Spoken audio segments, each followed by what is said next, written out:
tal? Buenas tardes. Antes de nada quería daros la bienvenida a una nueva entrega, una nueva tarde con presencia literaria en nuestra universidad, que inaugura su curso 2018 con una escritora que me acompaña esta tarde, que es Elvira Navarro. Antes de nada, pues me gustaría dar las gracias al Vicerrectorado de Extensión por la oportunidad que me vuelve a brindar otro año más, poder participar presentando a un escritor. Es una actividad que de siempre me ha gustado. Primeramente estaba como, durante muchos años he estado como uno de ustedes, miembro del público, tomando mis notas y tal, y hace 3 años, gracias a Salvador, que confió en mí, pues me invitó a una presencia literaria y desde entonces pues llevamos una relación que dura ya 3 años. Antes de nada, pues para que ustedes se hagan una idea, la autora que me acompaña, Elvira Navarro, como casi todos nosotros, tiene Twitter, ¿no? Y entonces esta mañana pues colgaba un Twitter en el que decía: esta tarde me presentará Enrique García Luque, con el que tendré una charla en Cádiz en el ciclo de presencias literarias. Y dice en el Twitter, lo que me suena casi a novela de fantasma. Entonces, claro, presencia literaria, novela de fantasma, querría aclarar que no, que las presencias son físicas, nunca hemos tenido que contar con la participación de ningún medium, pero me hizo mucha gracia el tema del Twitter.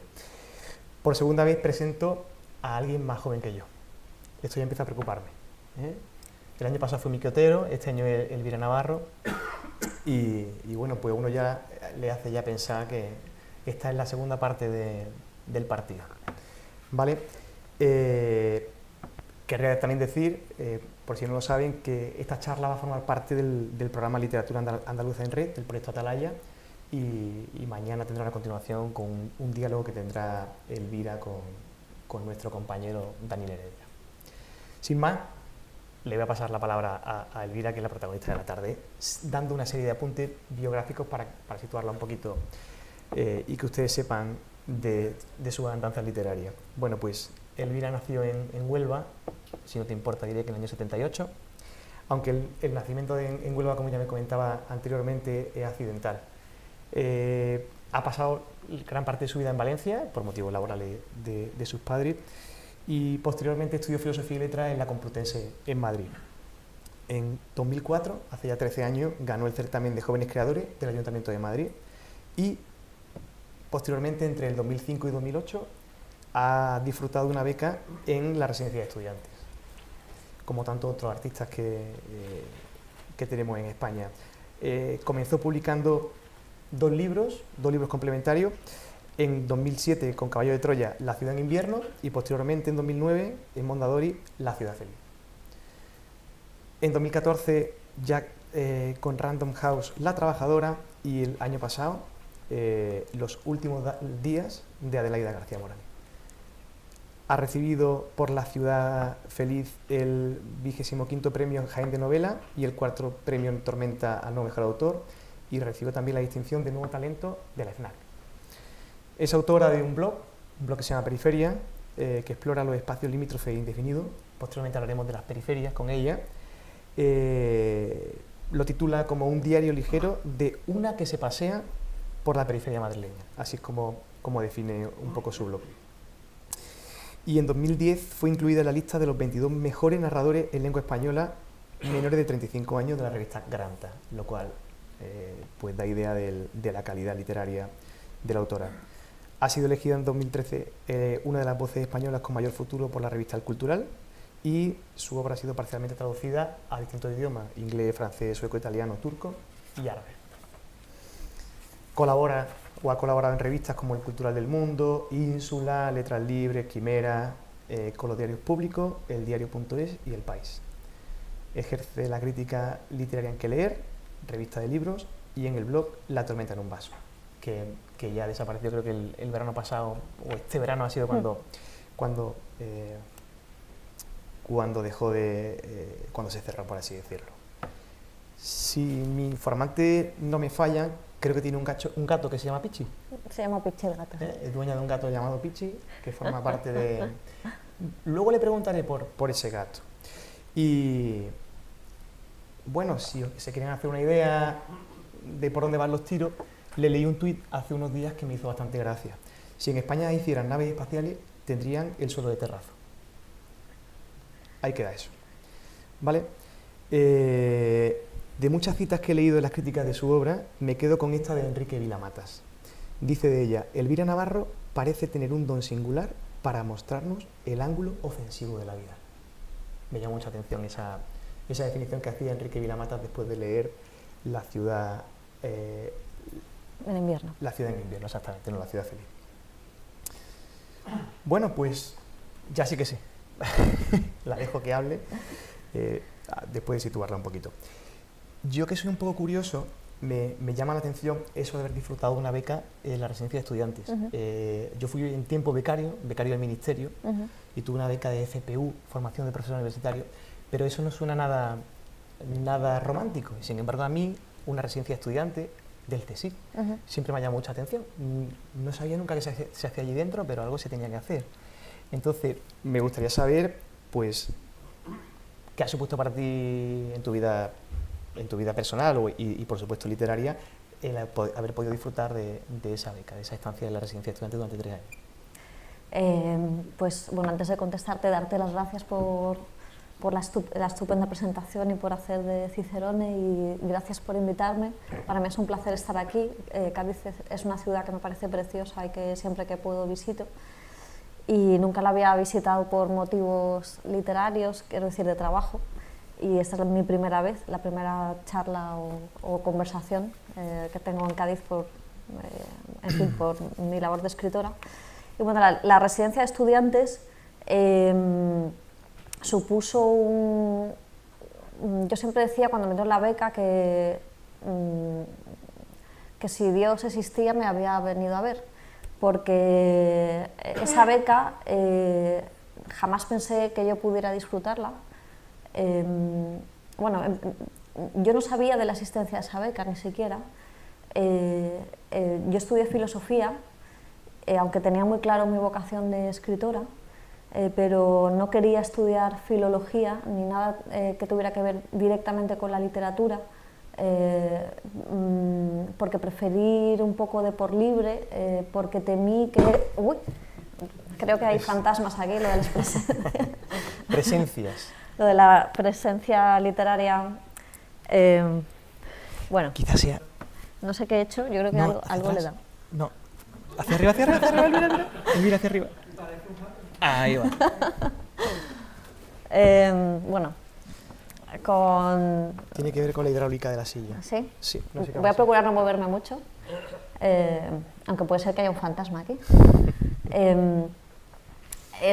Bueno, el caso es que cuando yo terminé filosofía, que tenía muy clara mi vocación de escritora, lo que no tenía nada claro es a qué me podía dedicar laboralmente para ganarme la vida, porque no quería ser profesora de instituto y yo quería trabajar en editoriales y bueno, no encontraba trabajo por ningún... O sea, es muy difícil entrar en una editorial si no has hecho antes un máster de edición, y eran los años estos de España va bien, que estaba Aznar diciendo España va bien, y yo como recién licenciada, que me era imposible encontrar un trabajo y que me parecía abocada a tener que sacarme una oposición para hacer un trabajo que yo no quería hacer, bueno, pues me pasé, de hecho estudié la oposición, estaba yo como muy perdida porque no me veía abocada a hacer algo que no quería, y gané un premio del Ayuntamiento de Madrid que tú has mencionado antes, que de repente me abrió la posibilidad de entrar en la residencia de estudiantes. La residencia de estudiantes es la mítica residencia de estudiantes de Madrid, donde estuvieron Lorca, Dalí, etc. Yo confieso que hasta que no fui como becaria no había ido en mi vida a la residencia de estudiantes, porque es un lugar escasamente visitado, funciona ahora mismo en régimen de hotel, funciona como fundación, hay exposiciones relacionadas con la generación del 27, pero está muy escondida, incluso en la propia ciudad cuesta encontrarla porque porque está metida entre dos grandes vías, María de Molina, la Castellana, y no se ve desde fuera ni siquiera.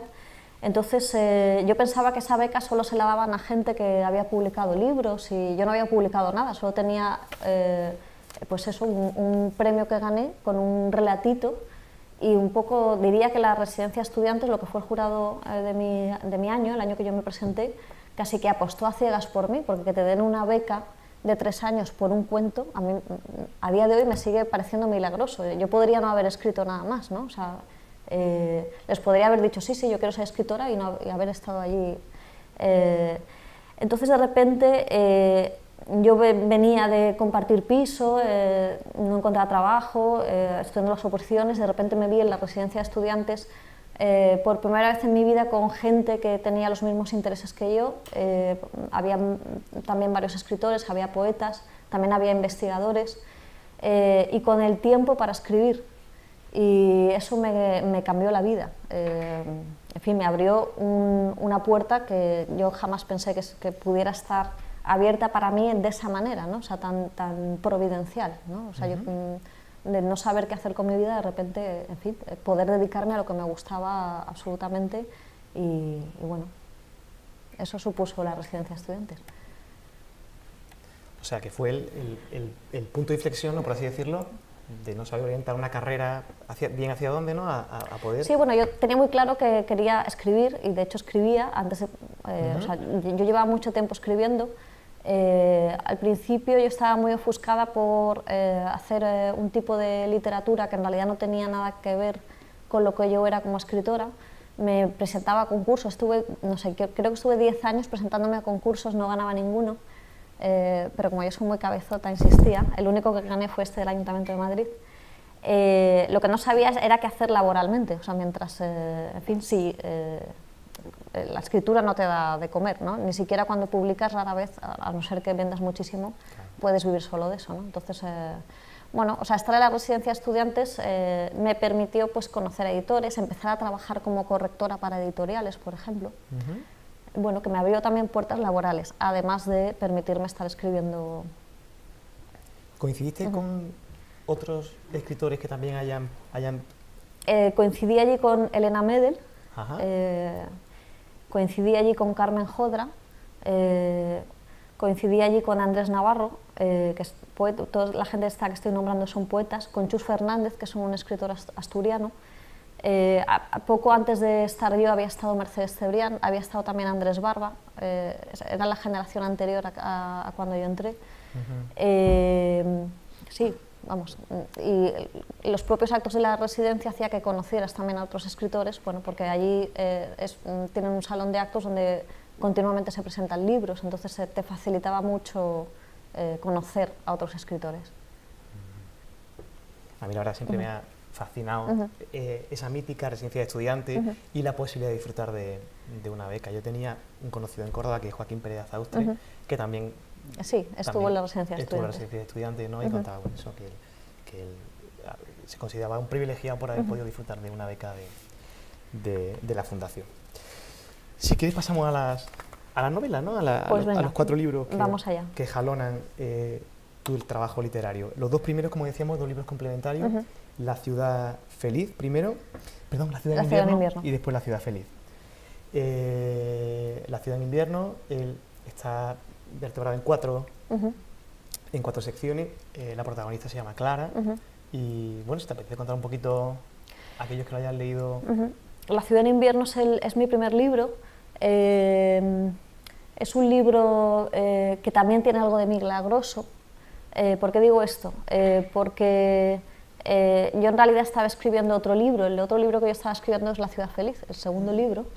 Entonces hice muchas tentativas con ese libro. Al final es un libro que son 2 novelitas cortas, pero al principio iban a ser como 3 historias hiladas y no lograba encontrar el final de ese libro. Entonces todas las tentativas de final me llevaban a escribir unos relatos, una serie de relatos que luego sería La ciudad en invierno. Y por eso digo que tiene algo de milagroso, porque es un libro que yo no planeaba escribir.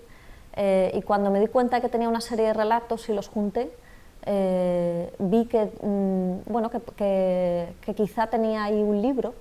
No le hice mucho caso porque como era un libro muy pequeñito y yo no había publicado nunca, y son 4 relatos, a pesar de que luego se ha leído como si fuera una novela, se ha leído de muchas maneras, tanto como libro de cuentos como novela. No es una novela realmente, pero bueno, por ejemplo Enrique Vila-Matas dijo que era una novela. Es un intergenérico, si quieres, y no le hice mucho caso porque, como digo, es muy difícil publicar cuento, y más todavía si eres un autor novel, es casi imposible, ¿no? Entonces yo esas historias las aparqué, pero bueno, algunas de ellas se las había leído Mercedes Cebrián, que es una escritora que no sé si ustedes conocen, madrileña, que había publicado ya con Caballo de Troya, ella. Entonces, ella que se había leído esas historias me decía, pues yo creo que a mi editor le puede gustar. Yo creo que este libro, yo de ti se lo presentaría a mi editor. A mí lo de Caballo de Troya me sonaba JJ Benítez. Tengo que aclarar que yo no sabía nada del mundo literario, no sabía quién era Constantino Bértolo. Entonces, no le hice mucho caso la primera vez que me lo dijo y dije, una editora que se llama Caballo de Troya no sé, pues no me pega a mí. Luego me lo dijo una segunda vez y luego me lo dije una tercera vez y yo soy un poco supersticiosa y digo, me la he dicho 3 veces, por eso de nuevo esta cosa milagrosa y dije, bueno, pues ya que me la ha dicho 3 veces y que me está insistiendo, voy a dárselo a este señor. Y Constantino Bértolo leyó el libro y lo leyó muy rápido. Yo se lo llevé a la editorial, no sé, un viernes y el lunes me llamó por teléfono, no sé, tardó 2 días en leerlo y me dijo que lo publicaba. Y bueno, esa fue la génesis de la publicación.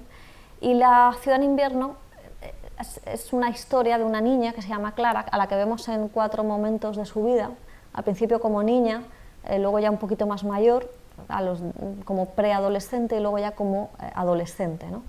Y aunque es un libro de cuentos, todo libro de cuentos que tiene como protagonista al mismo personaje, finalmente tiene una lectura lineal y además en este caso también la temporalidad propiciaba esa lectura lineal porque digamos que veíamos a la niña, luego un poquito más mayor, luego otro poquito más mayor y luego finalmente un pelín más mayor. Entonces Constantino Bértolo decidió que no se decía si era libro de cuentos ni novela, que cada lector eligiera la lectura que le pareciera, porque finalmente entre unas historias y otras el lector completa los huecos, ¿no? Entonces, y bueno, yo diría que es un libro a propósito de la identidad que cuando uno es niño no está formada. Yo creo que la identidad nunca se termina de formar y que a lo largo de la vida somos muchísimas personas. Yo me pienso a mí misma hace 7 años y ya no soy la persona que era. Y cuando en la infancia y la adolescencia esos saltos son todavía más brutales, ¿no? Y es un poco el choque de esa identidad en formación con los adultos que te marcan un poco el camino. Y bueno, en fin, no sé, yo creo que es un libro, no sé, a mí me gusta ese libro. Hay otros libros míos que a mí no me gustan, pero ese libro me gusta. Lo cual no quiere decir que sea bueno, pero bueno, tuvo muy buena acogida crítica y me dio confianza y al mismo tiempo me llenó de terror, porque cuando uno tiene muy buena acogida crítica, parece que tenga luego que confirmar que nadie se había equivocado, ¿no? Entonces retomé la escritura de La ciudad feliz y la retomé con muchísimo miedo. Paralizada. Yo nunca he escrito con tanto miedo como La ciudad feliz por esta cosa de las expectativas ajenas y La ciudad feliz, en cambio, mientras que La ciudad del invierno es un libro que a mí me gusta, La ciudad feliz a mí no me gusta, no sé, precisamente porque el miedo creo que en fin, creo que me llevó bueno, a paralizarme demasiado en la escritura. Con todo, la terminé y uno nunca sabe muy bien cuando ha escrito cómo está lo que ha escrito, tienes unas sensaciones, ¿no? A veces esas sensaciones son ciertas y otras veces son engañosas. Y bueno, yo di la novela a mi editor en aquel tiempo, que era Constantino Bértolo, Y bueno, la novela finalmente se presentó al Jaén de Novela y me dieron el premio Jaén, a pesar de que yo no estaba muy contenta con la novela. Y bueno, el premio Jaén de alguna manera me permitió, no sé cómo decirte, me permitió para empezar a tener un colchón de dinero, que es importante. No mucho, pero sí por lo menos para ir tirando y para equilibrar un poco mi trabajo como correctora. Yo ya había empezado a trabajar como correctora editorial con la dedicación a la escritura. Y bueno, no sé, ¿puedo seguir? O si quieres me preguntas tú. Bueno, no, simplemente La ciudad feliz, igual que el otro va de Clara, solamente centrado en Clara, en 4 momentos a lo largo de su experiencia vital. En el otro se mezclan o sea, son 2 historias, la de un niño, la de un niño chino que viene con su familia a establecerse en España y a buscarse la vida aquí, y el rechazo o lo que él encuentra en esta peripecia vital, y luego por otro lado está otra niña que es Sara, ¿no? Que en realidad era Clara, pero es era, decir, que o sea, cuando te he dicho que yo intentaba para esa historia varios finales y que al final eso conformó La ciudad en invierno, es que Sara era Clara, le cambié el nombre para no seguir con Clara otra vez. De hecho, yo decía, espera, ¿era Sara y Clara? ¿Eran las 2 Claras? Bueno, sí. Pues ya sabíamos que era también Clara. Entonces, entra a la vista con un vagabundo, ¿no? Y sí. choca frontalmente con los padres que no quieren que Es un libro... Y simplemente me gusta lo que llega un momento, llega a decir Sara, el vagabundo me coloniza con sus palabras. Es una frase que me parece muy definitoria, ¿no? de esa relación que entabla, el vagabundo me coloniza con sus palabras, ¿no? Sí, es un libro... ese es un libro, sobre todo, no sé, después de darle muchas vueltas, en realidad es un libro sobre el dinero, desde mi punto de vista. La primera historia, que es la historia del restaurante chino Ciudad Feliz, es la historia de un niño chino, Chi Wei, que viene a España y sus padres ya están aquí, tienen un restaurante. Entonces, bueno, el niño pues, está aquí como chino-español, es decir, él pues, va al colegio, a diferencia de sus padres aprende bien a hablar el español, tiene sus amigos de la calle que son españoles. Y sobre el enorme contraste entre la manera de vivir de los inmigrantes chinos y cómo vivimos los españoles. Bueno, yo supongo que más quien menos ha visto que las tiendas regentadas por inmigrantes chinos están abiertas a todas horas, es decir, que tienen una concepción de la vida y a qué se debe de uno dedicar, que es esta cosa del capitalismo de Estado que trasplantan aquí, y de trabajar. Y a mí eso me llamaba mucho la atención porque no solo por el contraste, sino porque al mismo tiempo el verlo me resulta familiar, porque yo creo que, o por lo menos en mi familia, desde que yo soy muy pequeña, me inculcaron que había que trabajar. Es decir, que España hasta hace relativamente poco, bueno, y ahora vuelve a ser, pero bueno, hasta hace muy poco era un país pobre, ¿no? O sea, que costaba mucho salir adelante. Cuando la historia la leyó Constantino Bertolo, la historia de los chinos, me dijo, esto podría ser una historia de emigrantes gallegos. Es decir, es de chinos, pero podría ser de gallegos o de lo que sea.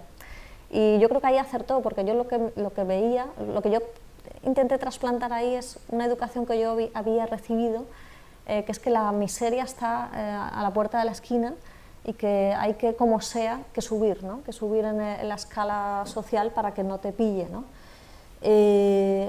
Eso por un lado también me había generado mucha curiosidad, porque yo de niña en Valencia, o sea, esta historia del restaurante chino está ambientada en la Valencia de mi infancia, donde había un restaurante chino al cabo de la calle, y nosotros, que éramos una pandilla de niños que jugábamos en la calle, pues jugábamos con nuestro amigo, era el hijo del restaurante chino. Entonces, siempre a mí de niña me generaba mucha curiosidad, porque, bueno, ahora ya estamos muy habituados, pero antes no era tan común en los años 80 lo de los restaurantes chinos, y menos para mí, que yo venía de un pueblo de Córdoba. Entonces yo llegué a Valencia y aquello de tener a la esquina de la calle un restaurante chino me generaba una curiosidad inmensa y jugábamos a entrar en el restaurante a ver qué había ahí, los olores, todo era extraño, ¿no? Ahora está naturalizado, ¿no? Porque eso por un lado. También digo que es una novela sobre el dinero porque la segunda de las historias, que es la historia de una niña que se hace amiga de una especie de vagabundo, está inspirada, perdón, yo estuve de Erasmus en París 6 meses y allí conocí a un chaval francés que había tenido un accidente laboral y que lo había incapacitado para dedicarse a lo que él se dedicaba.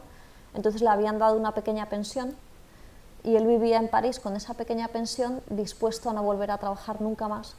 Y esa pequeña pensión no le daba prácticamente para nada. Vivía en un cuartucho infame, con el baño común, solo tenía dinero para comer una vez al día, por supuesto no cogía ni metros ni se planteaba ir un día al cine.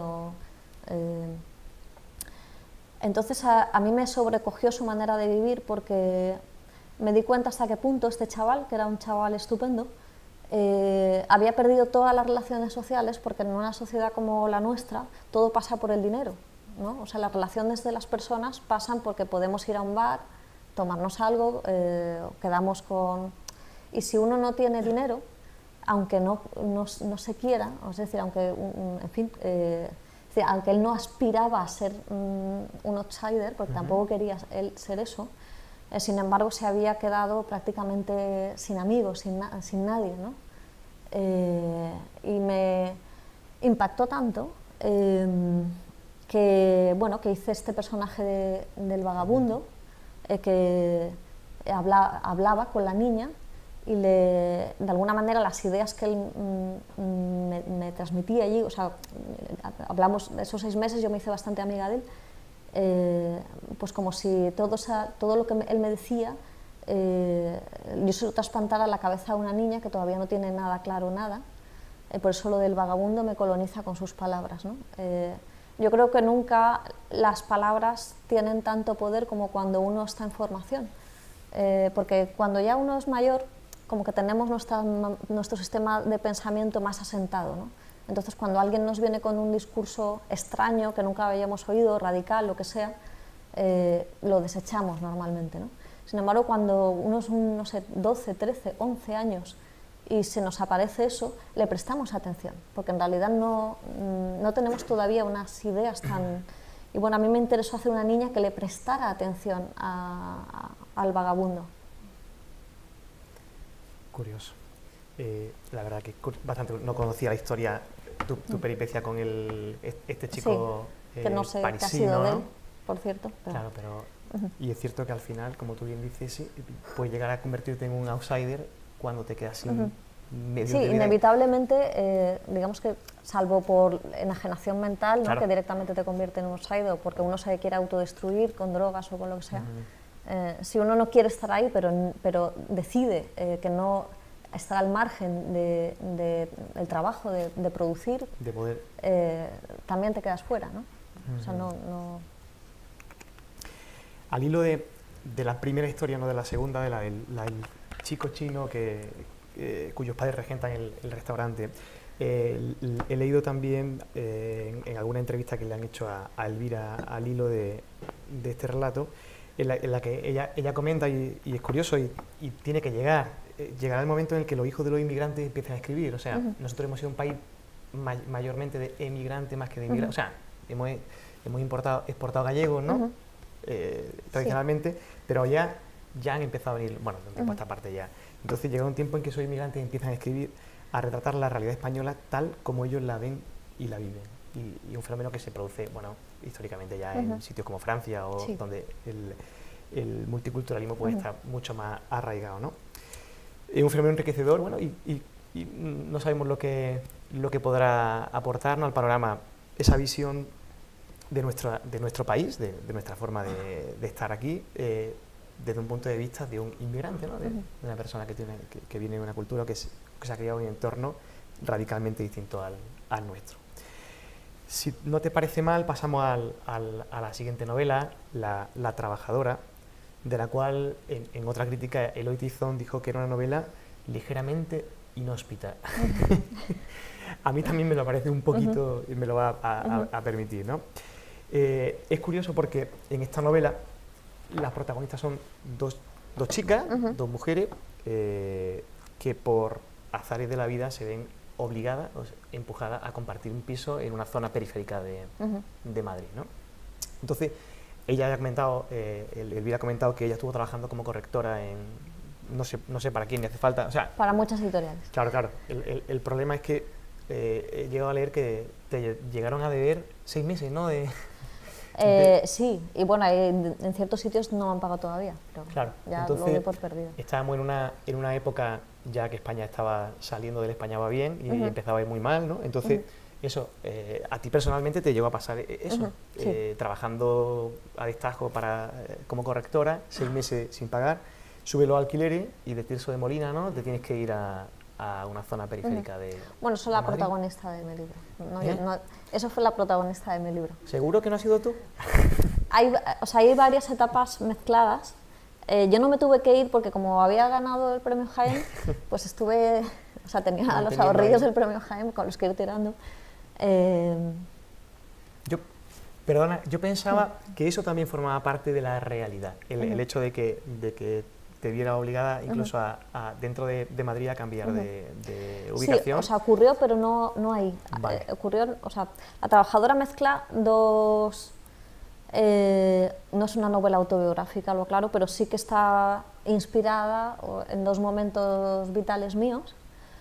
Uno es cuando yo estaba estudiando las oposiciones, el previo a la residencia de estudiantes, que yo estaba estudiando las oposiciones, que no encontraba trabajo en ningún sitio, y que ahí fue cuando me fui a la periferia, o sea, bueno, me fui a Carabanchel, que no es tan periferia,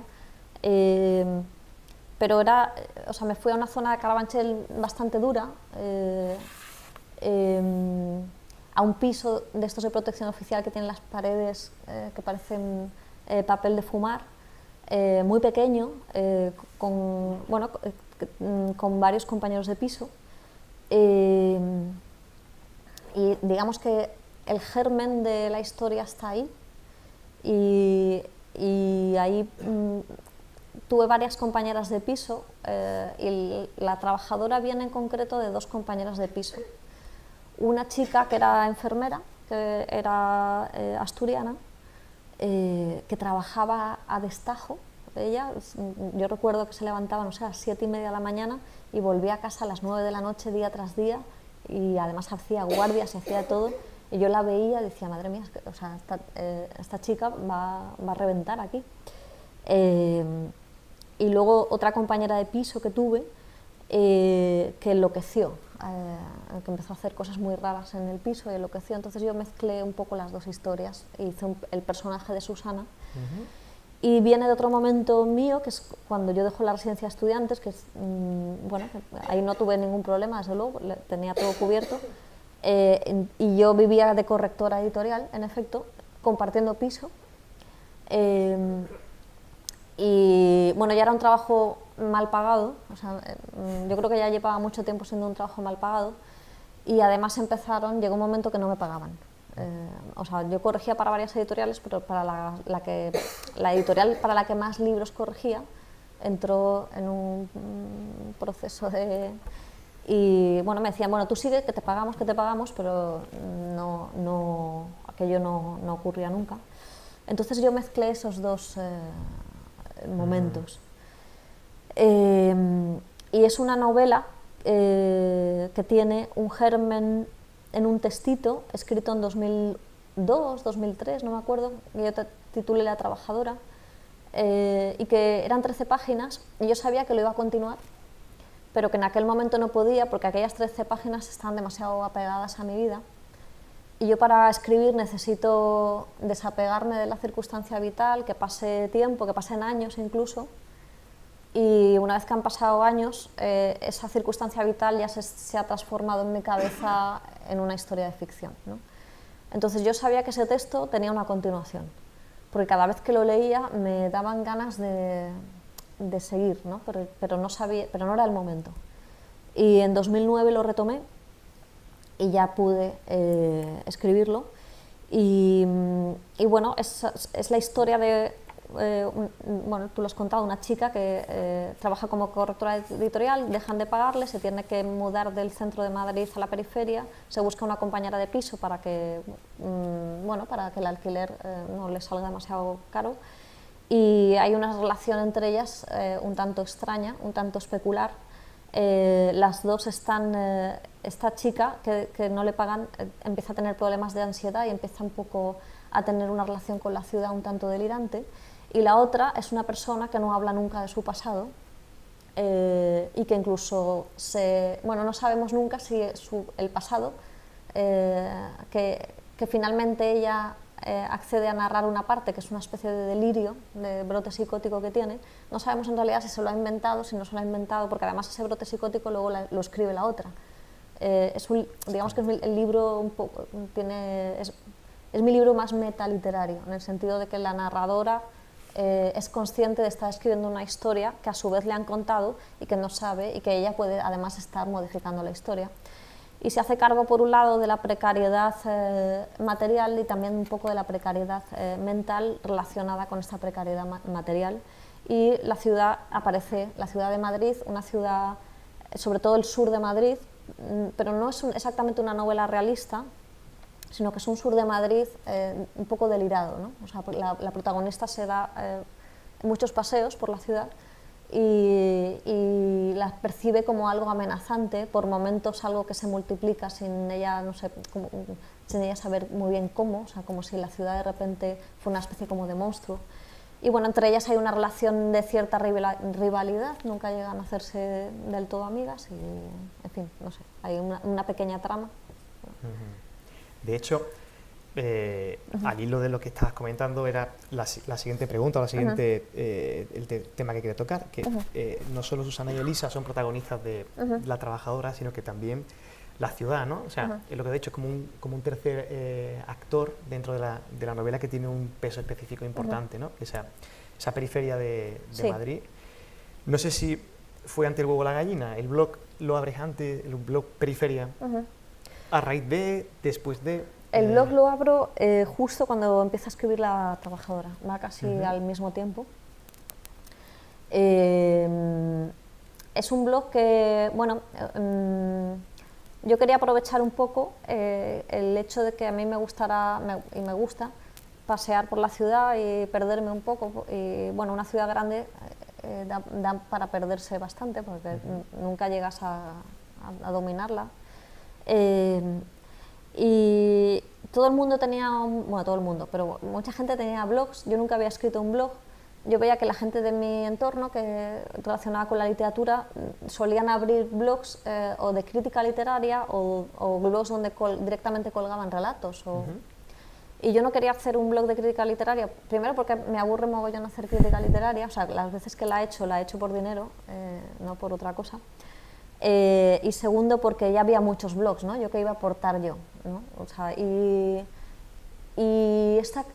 lo de escribir sobre la ciudad era algo como que yo tenía consciente de, ¿cómo decir?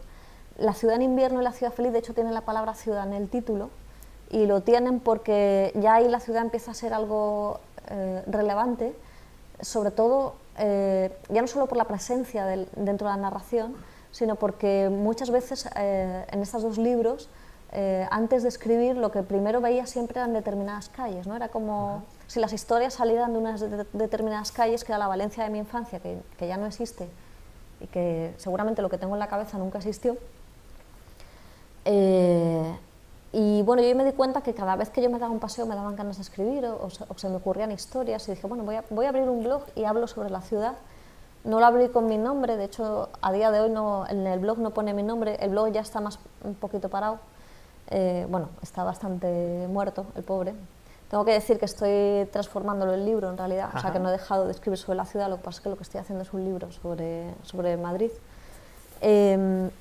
Bueno, el caso es que me parecía muy divertido pues, abrir un blog, no poner mi nombre ni poner nada y empezar a hablar de Madrid así un poco a mi antojo, o sea, como una paseante, ¿no? O sea, no desde un punto de vista, desde luego es que no podía ser así, no podía ser desde un punto de vista, no sé, del urbanista o del arquitecto, porque yo no soy nada de eso, ni soy experta en ciudad, ni nada por el estilo, simplemente pues como alguien que se pasea.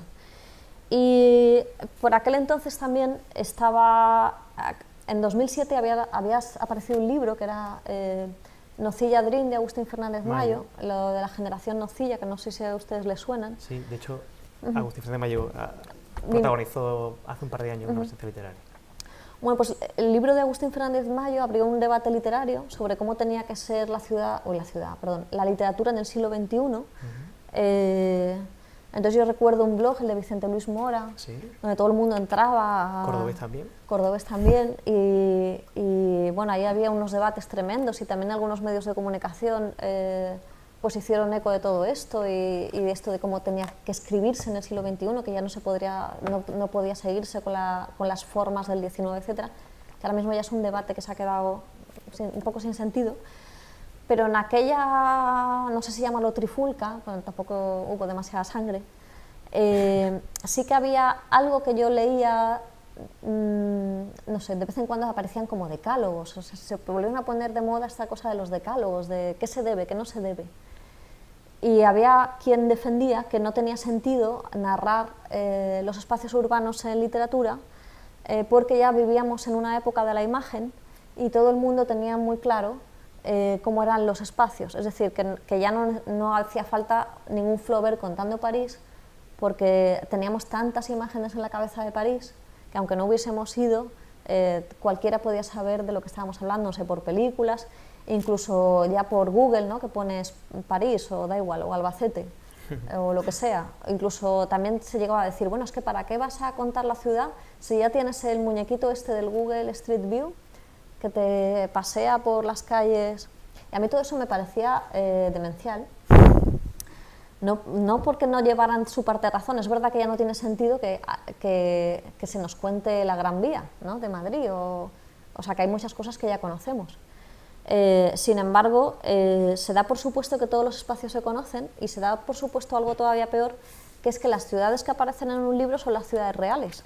Es decir, como si el París de Rayuela de Cortázar, uno fuera a París y viera allí a la maga paseando, ¿no? Cuando el París de Rayuela de Cortázar no deja de ser una invención más, ¿no? O sea, aunque nombre calles, aunque no deja de ser la visión que Cortázar tiene de París, y ese París no existe, ¿no?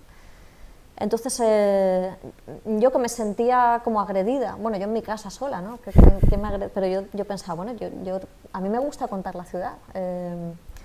Pues dije, pues venga, voy a abrir un blog y me voy a poner aquí a contar la ciudad, en plan realista además, ¿no? Ni siquiera pasado por el tamiz de la ficción.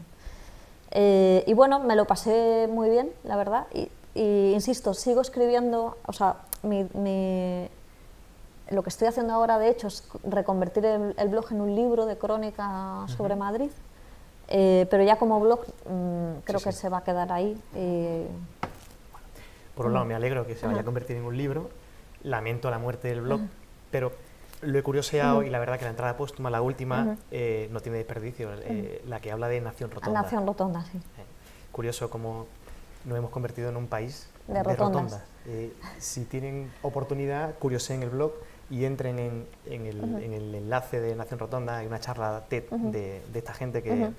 Sí, Nación Rotonda es una especie como de, no sé, colectivo que sacaron un librito fotografiando la cantidad de rotondas que se habían hecho con el boom inmobiliario, y como muchas de ellas pues estaban muertas en mitad de la nada, y bueno, es muy divertido. Bastante.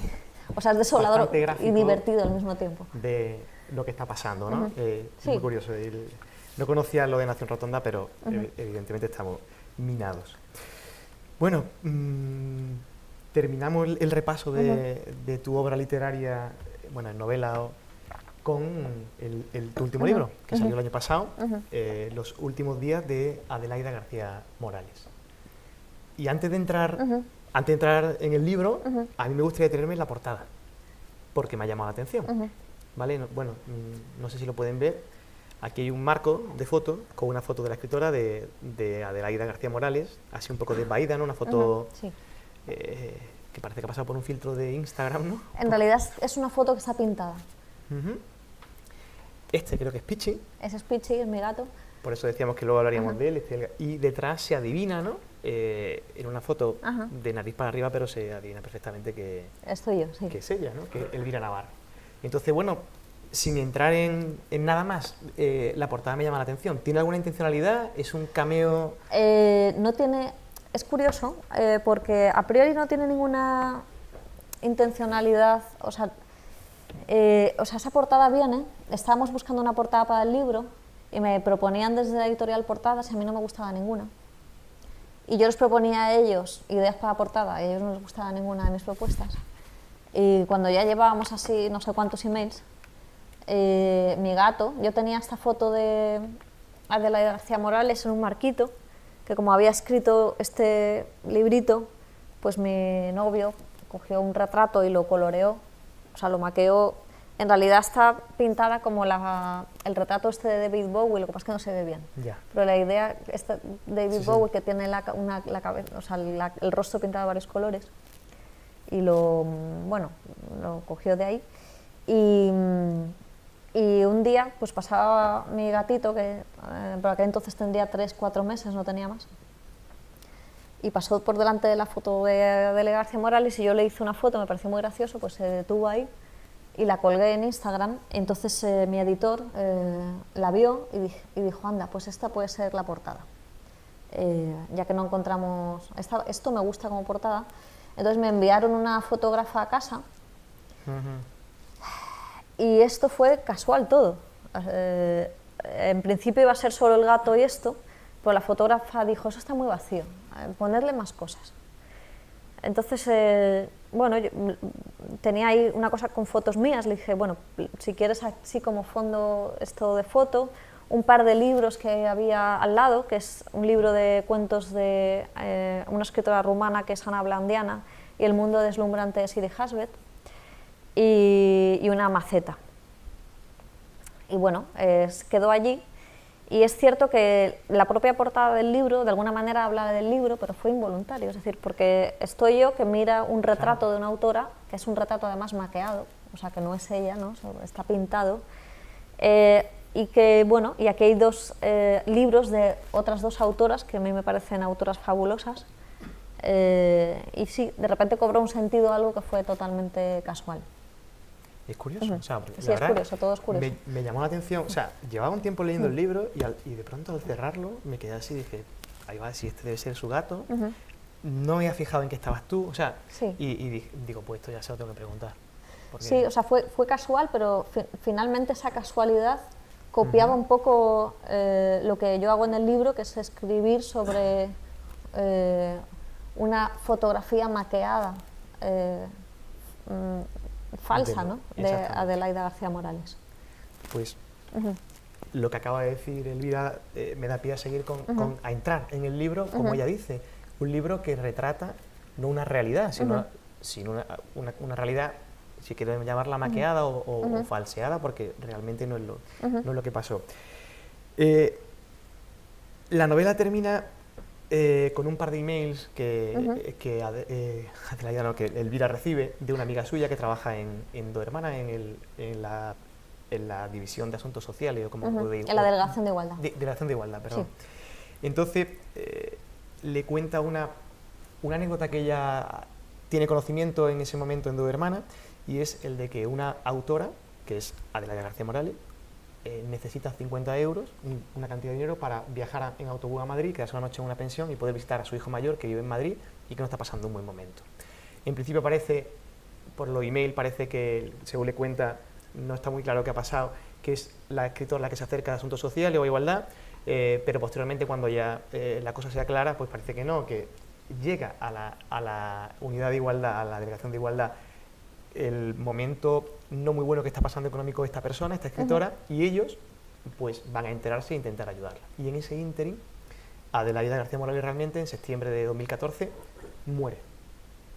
Entonces ahí arranca, en el último mail, todo una serie de peripecias, ¿no?, que han pasado en Do Hermana en ese tiempo. Entonces la amiga de Elvira le dice a Elvira, esto es todo, querida, le ha contado la historia, lo tenéis en la novela, dice, como para escribir un relato a los Raymond Carver, vamos.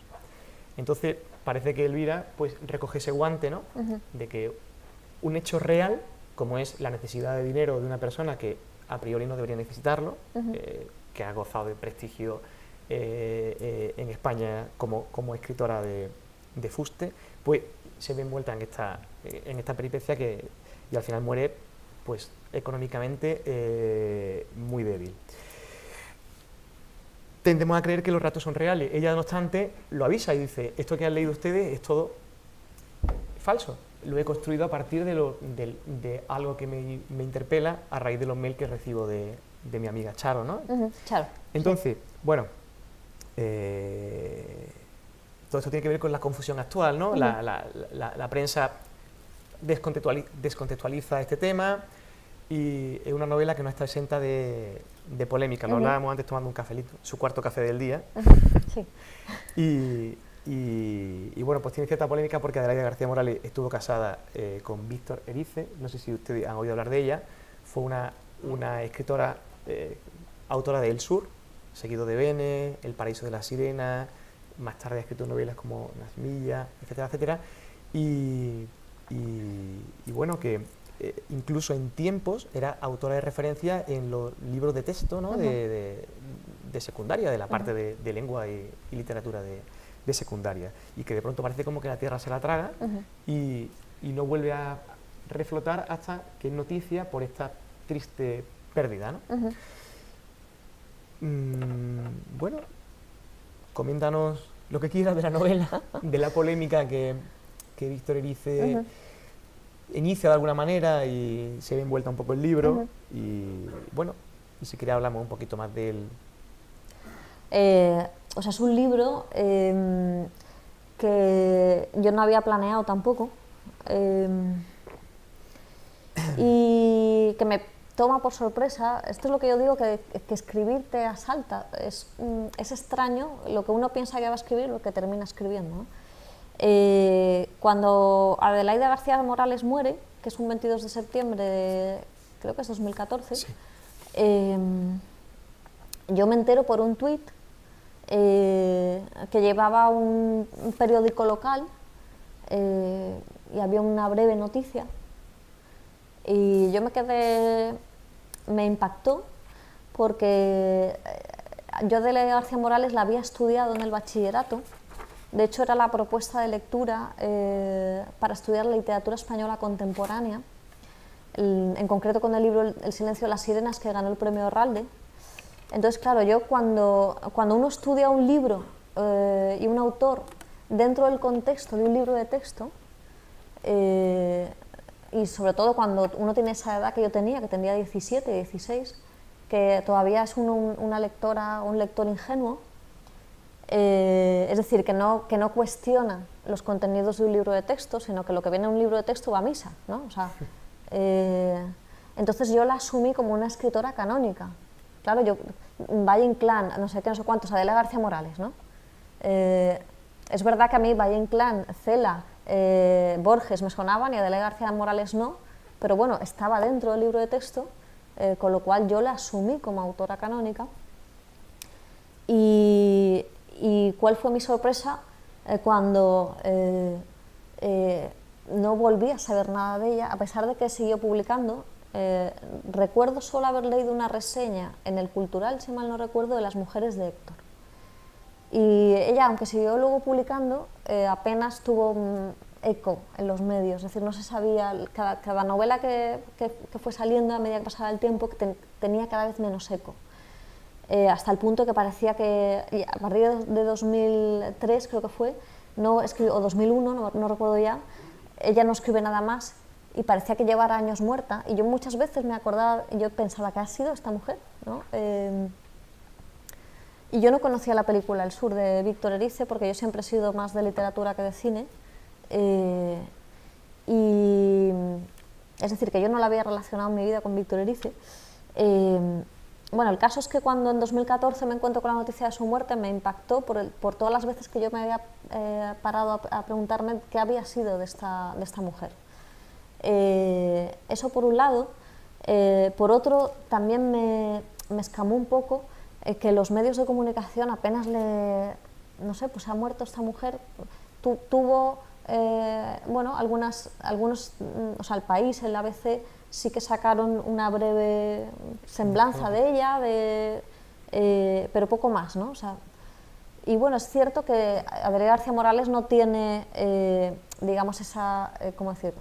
Tiene dos obras que están muy bien, que son El Sur y El silencio de las sirenas, y luego empieza un poco, digamos que ella como escritora se va apagando, es decir, las novelas que luego saca ya no llegan nunca, ya no alcanzan nunca la calidad que tuvieron estas dos primeras, ¿no? Es decir, que no es una escritora que tenga una trayectoria consolidada, a pesar de que tuvo un momento de visibilidad y de que incluso llegó a estar en libros, no sé si en todas las comunidades estaba, pero en Valencia estaba metida en mi libro de texto. Y bueno, y 2 meses más tarde recibí estos 2 emails de Rosario Izquierdo Chaparro, que es una escritora sevillana que vive en Dos Hermanas y trabaja en la Delegación de Igualdad, y sentí el impulso de escribir la historia porque me conmocionó tanto. Entonces, desde el principio yo lo pensé como una historia de ficción,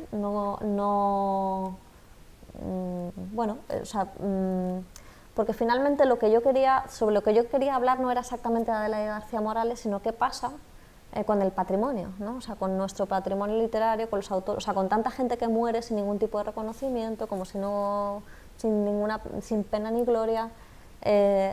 Apelar un poco a, bueno, o sea, yo pongo ahí una concejala de cultura, que es una de las protagonistas del libro, que es, bueno, yo ficciono con que Adelaida va a ver a la concejala y le pide los 50 euros, y la concejala, que sabe que esa mujer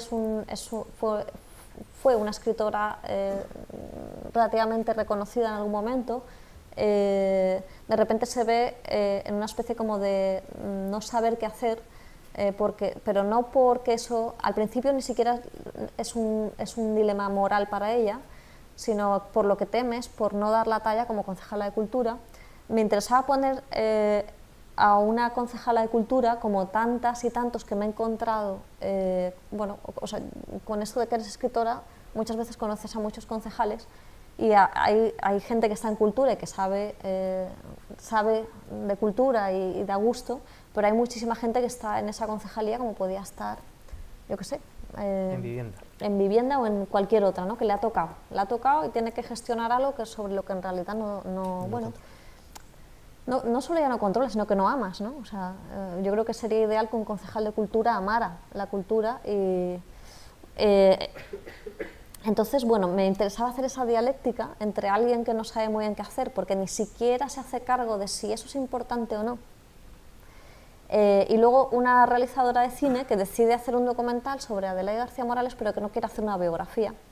Y es un poco esto, un paralelismo con el libro, porque yo no quería hacer una biografía ni quería investigar en la vida de Adelaida García Morales, sino que quería dialogar directamente con su obra, que es sobre todo con El Sur y El silencio de las sirenas, que son novelas tremendamente fantasmales.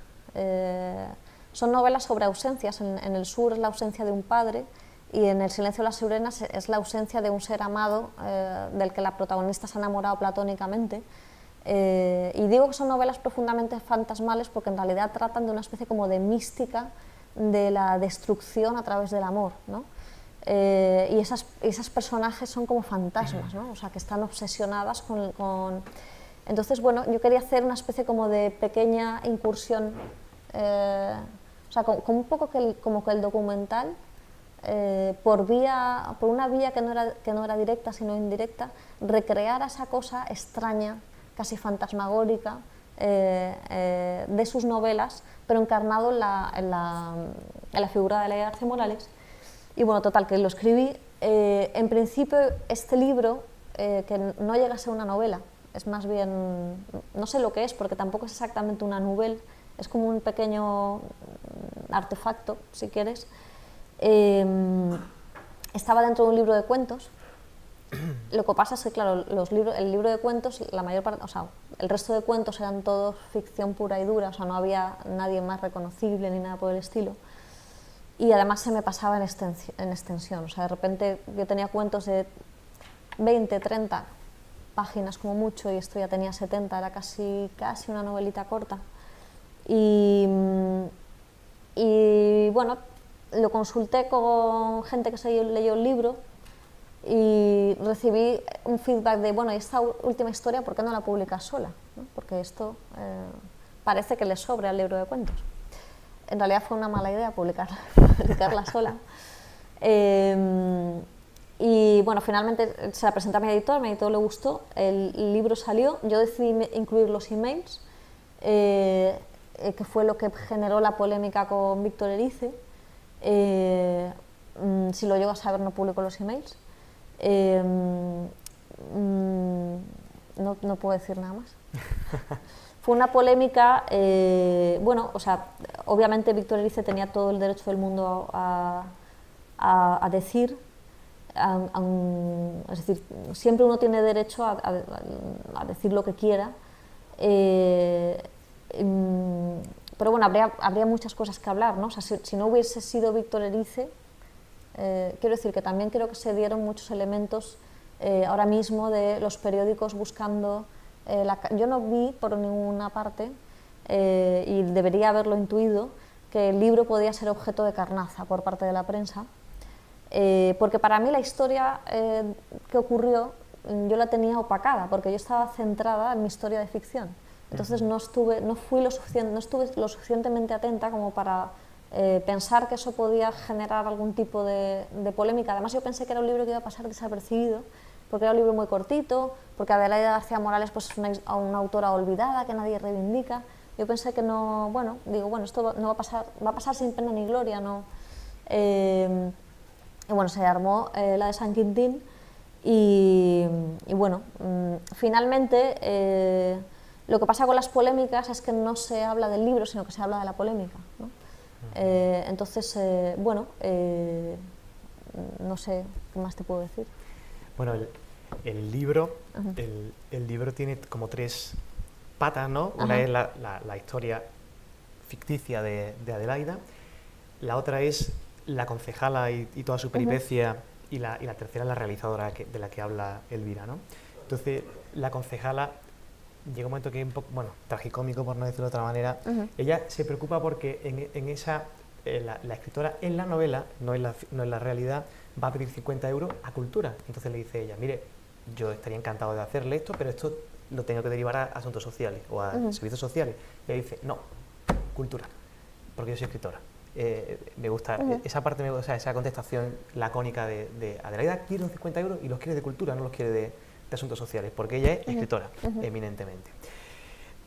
La concejala algo tiene de idea, pero no toda, y entonces cuando muere ella se siente fatal, pero claro, ese miedo que ella tiene no es miedo ni es moralmente porque ella no ha ayudado a una persona, sino, ay, el partido, ahora qué pasa, le hacemos un homenaje o no le hacemos un homenaje, ¿no? Entonces esa es su principal preocupación, desgraciadamente, pero bueno, todos creo que nos imaginamos la escena de un político que tiene su sillón en Tenguerengue por un acontecimiento de esta índole, ¿no? También es verdad que ella en sus años mozos, la concejala de Cultura, se ha formado y ha frecuentado círculos, digamos, intelectuales, ¿no? o culturales de, bueno, si de Sevilla o de donde le correspondiera. Lo que pasa que como que nunca fue aceptada, ¿no? Y también parece, eso la tiene como muy, tiene un resquemor ahí porque ella acudió a Cineforum, estuvo en exposiciones, pero nunca llegó a ser incluida como uno de ellos, ¿no? Entonces, bueno, el libro es por esa parte, a la par que una relación que tuvo con su padre, pues un padre altamente depresivo, y hay ahí una historia, hay ahí un trauma, que es un poco lo que le pasa a la Niña del Sur. A la Niña del Sur. Entonces juega con eso. Sí, no quería quedarme en hacer una... Quiero decir que tampoco era mi intención culpabilizar a una concejala de Cultura. Claro. Sino... o sea, yo creo que si alguna responsabilidad tiene la cultura sobre la poca atención que recibe en general, para empezar de la gente, porque si recibiera mucha atención de la gente, los políticos también le prestarían atención, porque los políticos lo único que hacen es a ver por dónde va la gente, a ver para dónde puedo barrer yo. Que la cultura muchas veces funciona como un círculo cerrado muy elitista, ¿no? Entonces, incluso en España, ha funcionado como una especie de ascensor social muchas veces, ¿no? Sobre todo con la transición y todo esto.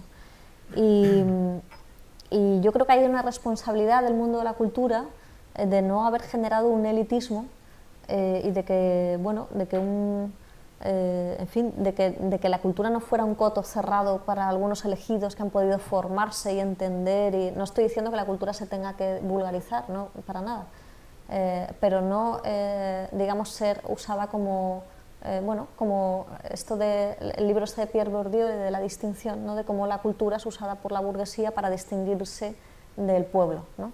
Y de lo que es una especie como de coto del que está excluido porque no tenéis la suficiente sensibilidad ni sabéis apreciarlo, etc. Y yo creo que eso sigue pasando, ¿no? Con lo cual, al final, lo que se ha generado es que a la gente no le interesa nada la cultura y además se le tienen manía a los artistas, ¿no? Esta gente que vive de la subvención, que además casi nadie vive de la subvención, pero bueno, se ha generado esa idea, ¿no? Con Ramoncini, Las Gay, no sé qué. Parece que en realidad España sigue siendo más parecida a Luces de Bohemia y la situación de los creadores es más parecida bueno, a lo que cuenta Valle Inclán que en fin, a los pocos que se han podido enriquecer. Pero bueno, o sea que yo creo que me interesa generar esta dialéctica de bueno, no cargar todas las tintas contra alguien que finalmente pues en su momento intentó acercarse a algo y fue despreciada pues porque no tenía el nivel, eso por un lado.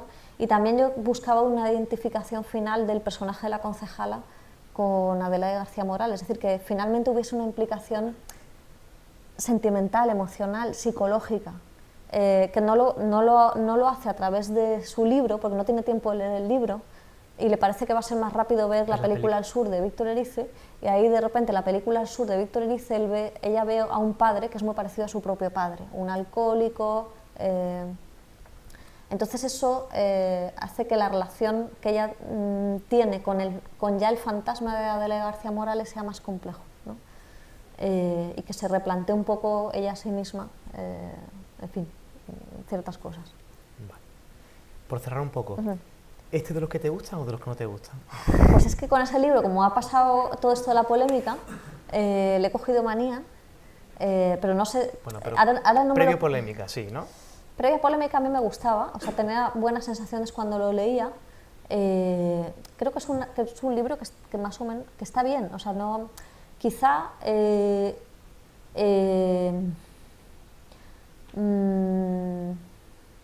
no, o sea, creo que como libro, simplemente como libro, está bien. O sea, quizá no tendría que haberlo sacado del volumen de relatos y haber eso completado el significado del volumen de relatos. O sea, eso es la duda que ahora ya tengo.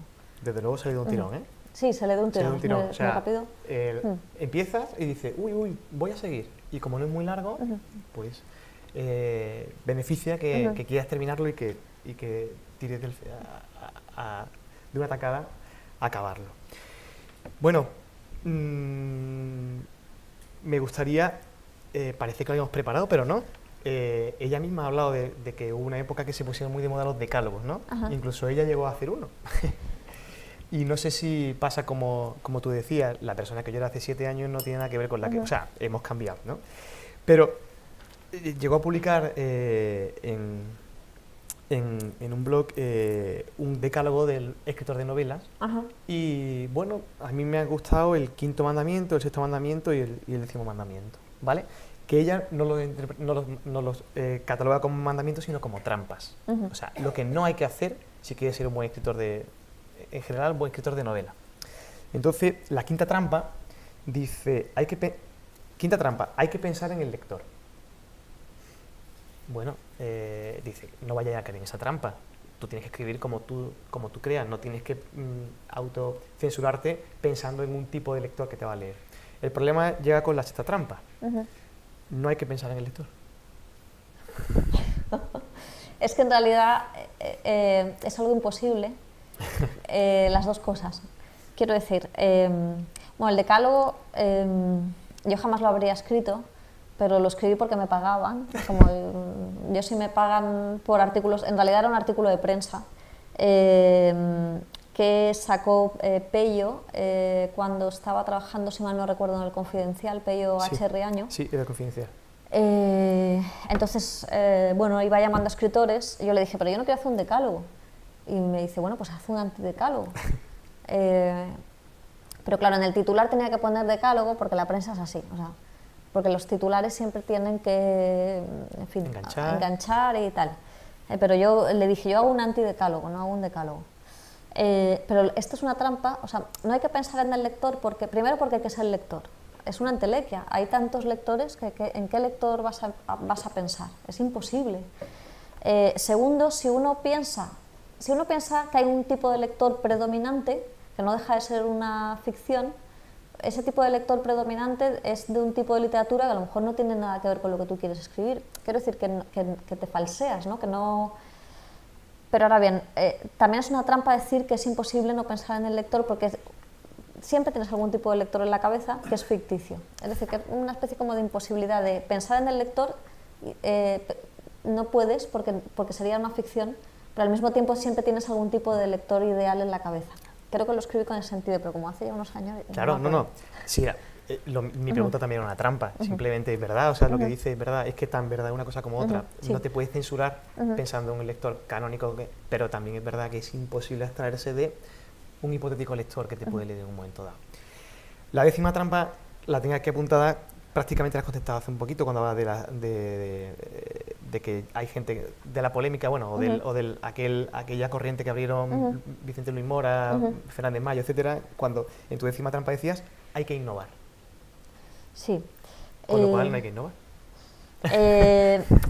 La innovación en realidad es que es un término muy problemático, porque siempre se puede argumentar que todo está hecho, porque realmente si uno rebusca todo está hecho, y porque, ¿cómo decir? Porque si no nos abocaríamos a un callejón sin salida,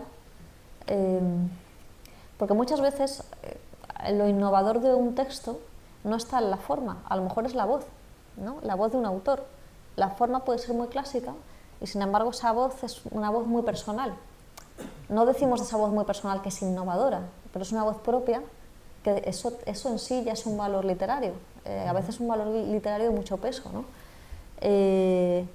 Y bueno, es que yo insisto, ¿no? Yo creo que sí que está todo hecho, lo que no quiere decir que siempre se tenga que estar escribiendo igual. Yo creo que cada época pide que las cosas vuelvan a decirse, porque cada época en realidad, esto es como el eterno retorno de lo idéntico de Nietzsche, ¿por qué podemos leer a los clásicos? Pues porque realmente los problemas que tratan los clásicos son los nuestros, es decir, que todo el rato estamos lidiando con lo mismo, ¿no? ¿Y qué se renueva? Quizá el lenguaje, pero no es un lenguaje que el autor renueve, no es un lenguaje que sea sello del autor, sino que el autor se apropia del lenguaje de la época y vuelve a decir con ese lenguaje de la época pues lo de siempre, ¿no? O sea, finalmente los libros siempre tratan casi de lo mismo. Coincido contigo y me parece muy interesante eso que acabas de decir, que cada época pide que las cosas vuelvan a decirse. Es una frase con la que me quedaría. Cambiando un poco el tercio, además de ser escritora y de escribir novelas, he leído, bueno, de hecho está aquí en la contraportada de la solapa de algunos de tus libros, que has trabajado a partir de 2015 como editora en el sello Caballo de Troya. Trabajé un año. Caballo de Troya era un sello que se funda, si mal no, en 2002-2003, y es un sello que en realidad es para Constantino Bértolo. Yo no sé si ustedes saben quién es Constantino Bértolo. Bueno, pues para quien no lo sepa, voy a decir un escritor, anda que estoy ya buena. Es un editor español con bastante peso, descubridor digamos que se ha dedicado a descubrir nuevas voces. Por ejemplo, fue en su día el que editó por primera vez a Ray Loriga, a Marta Sanz, a Luis Magriñá, es decir, a muchos autores de los nacidos en los 60 los descubrió Constantino Bértolo. Entonces él trabajaba en Debate antes Y bueno, en realidad el sector editorial empezó a estar en crisis y decidieron darle a Constantino Bértolo darle una editorial más pequeñita, barata, que era Caballo de Troya, para publicar o bien voces nuevas o voces arrinconadas o también tantear, o sea, era una editorial que publicaba libros de autores en lengua española, no necesariamente noveles, pero sí muchos de ellos fueron noveles, pero por ejemplo publicó a Aurora Venturini, que es una escritora argentina maravillosa, de 80 y muchísimos, que yo creo que se murió hace un par de años ya, Aurora Venturini, que nunca se había publicado en España, pues la trajo aquí Constantino, y que ganó un premio importantísimo de novela a sus 80 y muchos, con una novela maravillosa, que como tengo una memoria de pez, pues ahora se me ha olvidado el título, pero busquen la Aurora Venturini, la novela que editó con Caballo de Troya, que es una novela fabulosa. Bueno, a lo que voy es que era un sello muy marcado por la personalidad de su editor, que era Constantino Bértolo, que buscaba una literatura que dialogara directamente con lo real, o sea, de un sesgo a lo mejor un poco más político, pero esto entre comillas, porque realmente el criterio de Constantino era muy abierto, ¿no? Entonces funcionó bastante bien como descubridor de autores. Pero llegó un momento que Constantino Bértolo se tenía que jubilar y claro, Caballo de Troya pertenecía a Random House y o bien cerraban el sello o la otra alternativa era buscar un editor, pero claro, no había ningún editor equiparable a Constantino, o sea, que le imprimiera al sello la misma personalidad. Y luego además, como el sector editorial está en crisis, pues también buscaban abaratar todavía más los costes de una editorial que siempre iba a pérdidas. Pues porque eran autores que no eran conocidos, se vendía muy poco, entonces Caballo de Troya era siempre deficitaria. Entonces pensaron en una fórmula que era un editor al año, y el primer año fui yo la editora, que es coger a una autora o autora joven, que como somos unos precarios, pues no nos importa que nos paguen poco, eso es lo que también hay detrás de todo esto. Y que, bueno, ser editor durante un año pues es jugoso, porque uno nunca ha editado y realmente es una labor muy bonita, poder sacar los libros que a ti te gustan y, no sé, darle la vez a gente.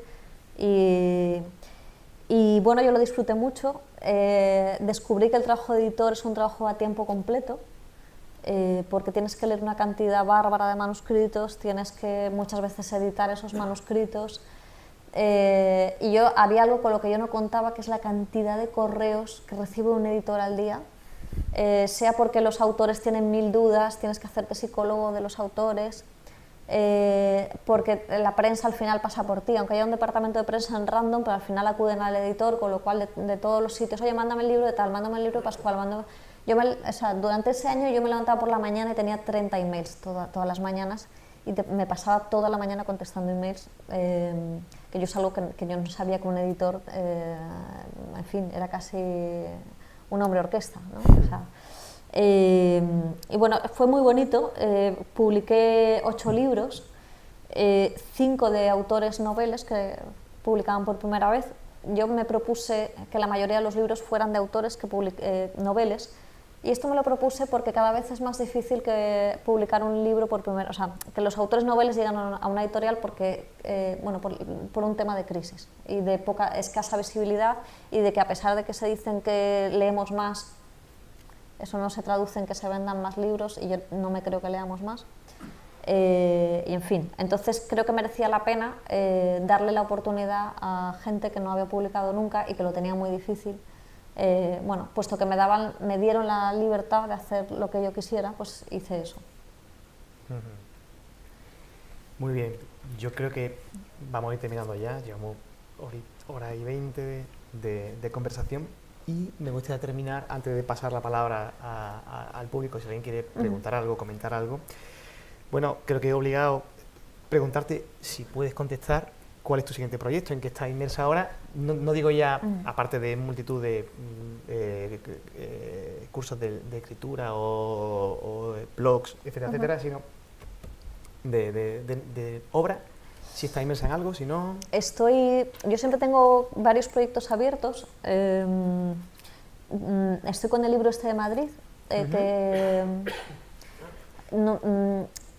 que retoma el blog, pero no es exactamente... Hombre, hay muchos textos del blog que sí aprovecho, pero en realidad el libro tiene más cosas nuevas que del propio blog, porque luego los textos que uno escribe para un blog los junta para un libro. Por lo menos mi blog, no sé, el 60% de esos textos no me servían, o sea que los he descartado. Tengo acabado un libro de cuentos, que es el que pertenecía Los últimos días de Adelaide García Morales, y que espero publicar dentro de no demasiado tiempo. O sea, en teoría, lo que pasa es que a mí no me gusta, como soy supersticiosa, Vale. pues yo hasta que no lo tengo las cosas bien atadas no me gusta, pero bueno, en teoría se publicará. Y tengo un libro de novelas cortitas, como 5 o 6, todavía no lo he decidido, que está bastante avanzado, pero que daría lugar a un libro más voluminoso. Y bueno, me pondré a ello cuando termine el libro de Madrid. Muy bien, pues nada, estaremos esperando a ver cuándo se van produciendo esas salidas editoriales y pues desearte toda la suerte y la inspiración del mundo. Muchas gracias. Ahora, como es habitual, si alguien del público quiere intervenir, preguntar, etcétera, etcétera, pues estamos abiertos al diálogo. ¿Tienes agente literario? ¿Lo ves necesario para publicar? Yo tengo agente, pero no lo veo necesario para publicar. O sea, mi agente no me sirve a mí para publicar, porque ya me vino la gente cuando yo ya tenía la editorial. Para lo que sí que sirve un agente es para que te traduzcan los libros, o sea, más que para publicar.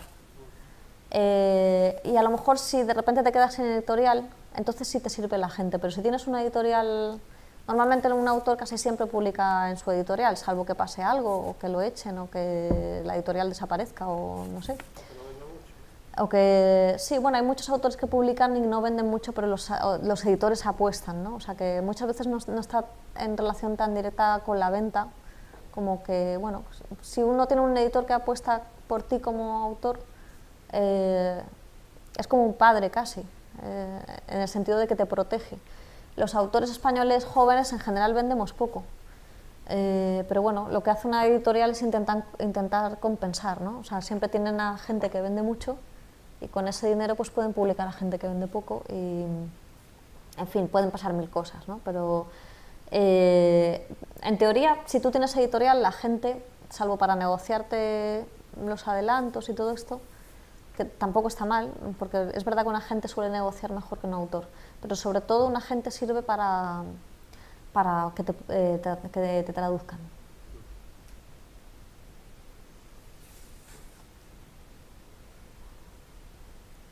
¿Alguien más quiere intervenir? Bueno, pues me parece que después de la intervención de Daniel, pues vamos a dar por finalizada esta nueva sesión de presencia literaria. Presencia física, no hay ningún ectoplasma por aquí. Bueno, aquí yo creo que hay un fantasma, ¿eh? Agradeciendo muchísimo a Elvira la oportunidad que hemos tenido de compartir con ella una horita larga de charla, de haber podido profundizar un poquito en sus obras. Me ha encantado que sea tan sincera de decir que hay libros suyos que le gustan y libros suyos que no le gustan. Yo creo que de las pocas veces que lo he oído en directo, es riguroso directo por parte del autor.